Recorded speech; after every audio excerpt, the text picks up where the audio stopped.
A gentle breeze swirled crisp morning air through Tibbet's home. The rich, dusty, musty aroma of fall leaves, wrapped in a thin, pungent wisp of black walnut hulls, caressed him. With eyes closed, Tibbets unfolded and poked his nose up through the leaves. This intoxicating smellorama wafted up from the living room, through the great room, and out through the upper storage room. Smiling as he rolled onto his back, Tibbet stretched. Oh, and with a deep, sustaining breath, he mumbled, "Leaf-turning season is the best season." Now sitting, he closed his eyes, tipped up his nose into the crisp air, and paused to savor the fragrance caressing his face and begging him to come out and play. Tibbets lingered for just a moment. He could not imagine any place better than Walnut Woods. As Tibbet stretched and yawned, he took another deep breath, and exhaled slowly as he fluffed his fur. The early dawn stirred the best memories. Stretching out to his full length, harsh memories pricked him with painful thoughts. When the sun beamed its first thin, rosy streams of light through the sunrise woodpecker hole, Tibbet sprang to his feet. Down the ramp in a single leap, he pushed his front door shut, tight and locked. Tibbets put his back to the door and exhaled. Oh, the emotional turmoil of the previous 2 days troubled him deeply. Sometimes the choices we make keep us lonely. Most squirrels think the early squirrels get the nuts without worms. They start their day before sunrise. Not Tibbets, not today. His heart snapped with searing, burning memories. Even the fading cicada hum made his skin crawl with distress swirled into fear. 2 sunrises have passed, and Tibbets continues to untie the knots from the things his ears heard and his eyes saw. Working with his sister Chebetha, he cleaned and rolled walnuts down the flume into the upper chamber. They worked on the sunset side of the tree while their parents cleared the walnuts on the sunrise side. The task? Simple. The frost on the trees sang a crisp song about the need to gather food for winter. Chebetha came down the long branch to the flume and sat by the opening while peeling the outer hull of the walnut. From the branch above, Tibbets saw her drop the last chunk of walnut, and laughing, he swung down to snatch her walnut. Racing up the tree into a clump of yellow-green leaves, he chattered his laugh.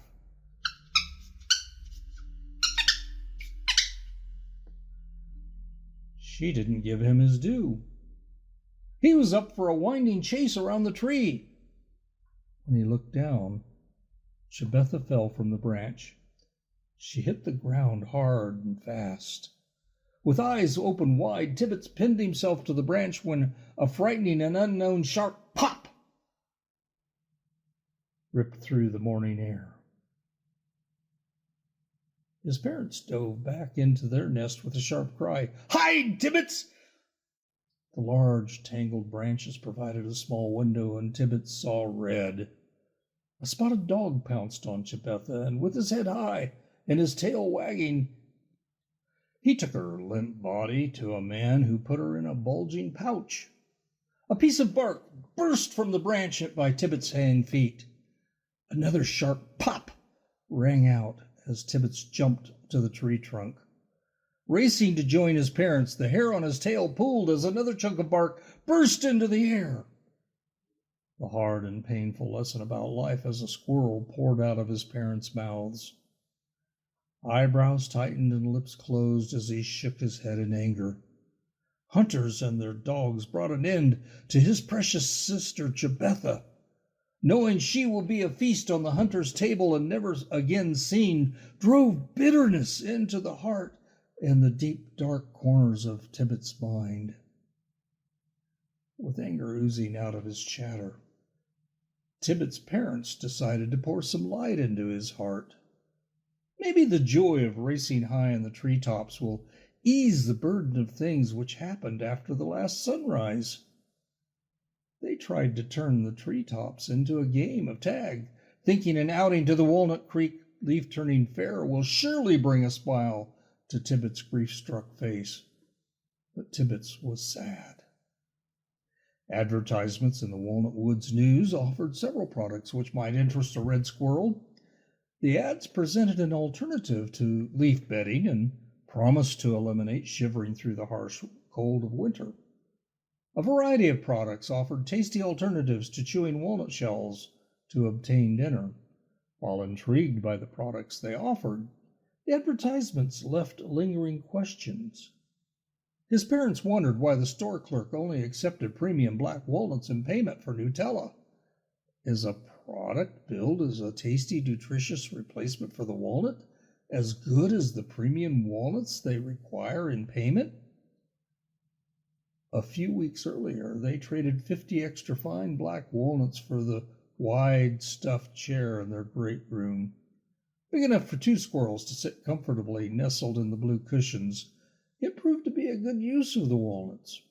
Tibbits paid 1 extra fine black walnut for a spiffy Robin Hood hat with a cocky red cardinal feather.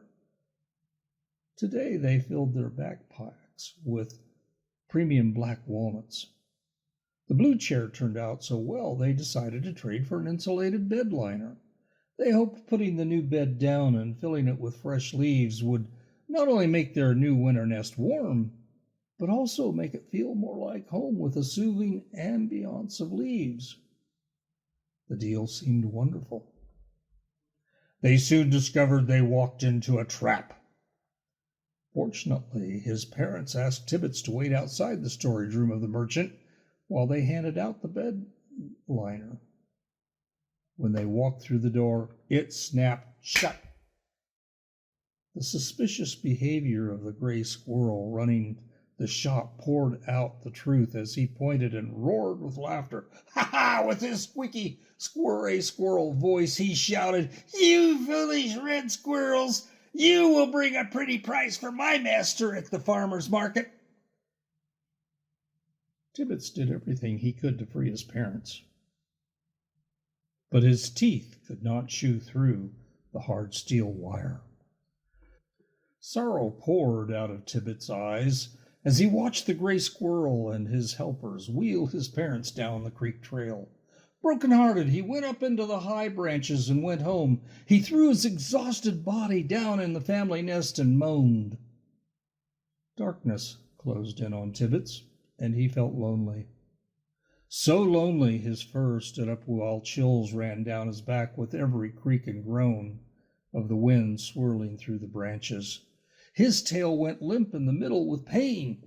While grooming, he found a gap where he lost a patch of hair and skin, though his tail ached with a painful sore. The loss of his parents piled on top of the loss of Chebetha filled Tibbits with sorrow. When he shut and locked the door in the early morning light, Tibbits heard the other squirrels mocking him. "Ha ha! That lazy Tibbits!" they laughed, while adding, "Don't you know a real squirrel goes to work in the red light of the sun?" Thinking and mumbling to himself, if they only knew. He shook his head, covered his ears, struggled to stop sighing as tears filled his eyes. In 2 days, Tibbits lost his precious twin sister and his parents. For him, the best course of action meant staying in the large blue chair until the warmth of the sun drove the hunters out of the woods. He knew too well what could happen with them around. Pouting, he wrapped himself in cozy thoughts about his large, old-growth walnut tree, remembering how his parents turned a dirty old barred owl nest and 2 woodpecker nests into a beautiful and comfortable 3-level home, only brought more tears. No one seemed to know why Owl never returned to his nest. Neighbors said he flew off one evening and never returned. The crows sing a sad ballad about Owl while bragging about their exploits. They stake the glory of their reputation on driving Owl out of the woods. red squirrels doubt the honesty of the ballads the crows sing. Everyone kind of knows that crows exaggerate their exploits. After all, they're part of that dark kingdom which takes pleasure in eating eggs, baby birds, and young squirrels. While drinking rainwater fermented in the decaying green hulls of the walnuts, the crows sing, O owl, gray and tired, we numbered your days and watched your ways, until your bright eyes no longer glimmered. O owl, gray and tired, we flew to confuse you with trickster ways, until your sharp eyes and wings we overpowered. O owl, gray and tired, we chased and harassed you for many a day, until we drove you under a truck tire. A knock at Tibbits' door came with a copy of the Walnut Wood Squirrel News. Zabatha's sweet whisper of concern in Tibbits' ear spread soothing balm. She carried his mind away from his trouble for a few minutes. When he unfolded the paper, bitterness, strong bitterness, washed over him like a cancer. A strong root grew in his heart. He forgot his parents' lessons about turning to focus on the truth when you face trouble.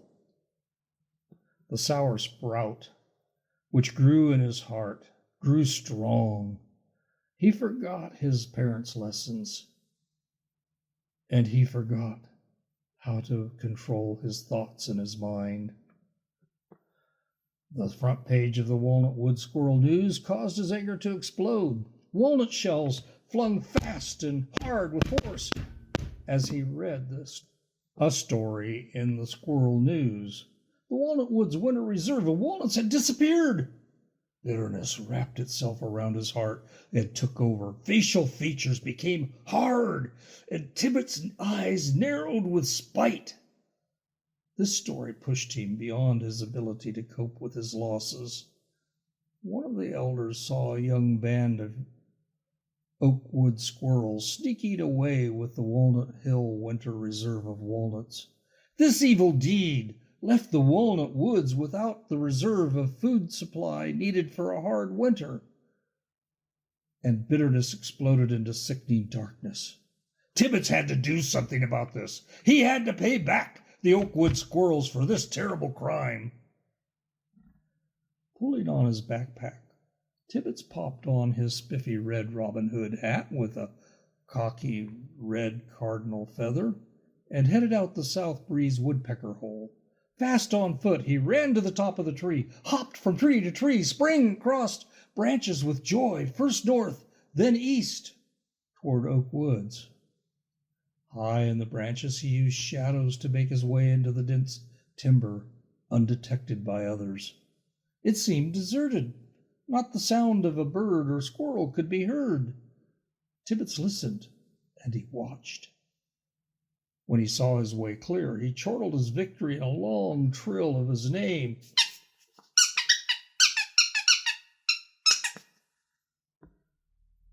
Ever so quiet, Tibbits slipped down a large white oak tree, searching the forest around him. Stretched to the full length of his body, he leaped through the dark and deep grass to a hollow maple where he found Oakwood's heap of winter reserve acorns. Sneaking around behind the tree, he tried one of the acorns to see how they compared to walnuts. The bitter and sharp flavor left a bad taste in his mouth. He kind of plucked his tongue and quickly washed the flavor down with a wisp of sassafras. Finished with his snack, Tibbits filled his pack and left the Oakwood squirrels 2 worm-eaten acorns. Ha ha, he thought. But the heavy pack caused him to struggle to walk, and he ended up dragging his pack to a hollow tree on the edge of Oakwood's nesting area. Carefully he buried the acorns under a thick layer of leaves and retraced his route home. Ever so quietly, Tibbits worked his way down his tree and into his nest. When he put away his backpack, he danced around his blue comfy chair and sat a big fat acorn on the side table as a trophy. His trophy pushed his face into a satisfied smirk. After he sat, he looked over the walnut news again and under his breath spoke into his heart, "Wait until they see what I can do. Wait until they see what can happen to their winter supply." When he laid the paper down, Tibbits opened the front door, swept out the great room with his tail, and began gathering walnuts. With confidence, he sang his victory song, boasting, "I sneaked into Oak Woods. They have paid for their evil deed. The golden rule broke by the hoods. Winter will find them in need. The lesson taught squirrels beats up with their winter chill. Hunger pains grow in squirrels when they trespass Walnut Hill." With a newly cleaned walnut held in his paw, Zebetha chattered for Tibbits to come. The Walnut Woods elders called for a special meeting of all squirrel families. It is a solemn responsibility for a squirrel to participate in the community's business, so Tibbits planted his walnut in a notch in small branches. He met up with Zebetha on a branch, and they darted across the woods and the top of the trees down to join the solemn assembly. Their elder squirrel smoothed the white fur around his mouth, and with a slight warble in his voice, he spoke so all could hear. "The elders of Oak Woods ask to speak to our community." An equally old squirrel with white fur around his mouth stepped forward. With the thick accent of Oakwood squirrel, he humbly took his cap in hand and bowed his head. After a brief pause and a deep breath, he apologized for the theft of the Walnut Woods Winter Reserve, and he announced the return of their walnut supply. They caught the troublesome young squirrels with walnuts on their breath, and they found the cache of stolen walnuts. As punishment, he announced the elders of Oak Woods have ordered the young squirrels to clean the walnuts for the Walnut Woods community for an entire week. Tibbits started to tremble. He bowed his head and realized he acted in anger. While the Oak Woods community made their wrong right, Tibbits took revenge. Spite and anger controlled his actions. Mumbling, "I despised the Oakwood squirrels, judged crows, and closed down the leaf-turning fair, shouting the dirty deeds of the great squirrel. I failed to defeat my wrong and hurtful thoughts with truth. Worse, I violated the squirrel golden rule and interfered with the Oakwood Squirrel Winter Reserve." Tibbets stepped forward from the outer circle, removed his spiffy Robin Hood hat with a cocky red cardinal feather. He clutched it to his chest. His face drooped with sadness as his eyes teared. Tibbets humbly flattened his ears and bowed before the elders. He felt the anger and bitterness leave his heart as his shoulders slumped in humility. After a moment of silence, Tibbets looked up, raised his face, and spoke with resolve. "I volunteer to take the punishment of the Oakwoods youth." The birds stopped singing. Dumbfounded squirrel mouths hung open and eyes bulged as the chattering fell to dead silence.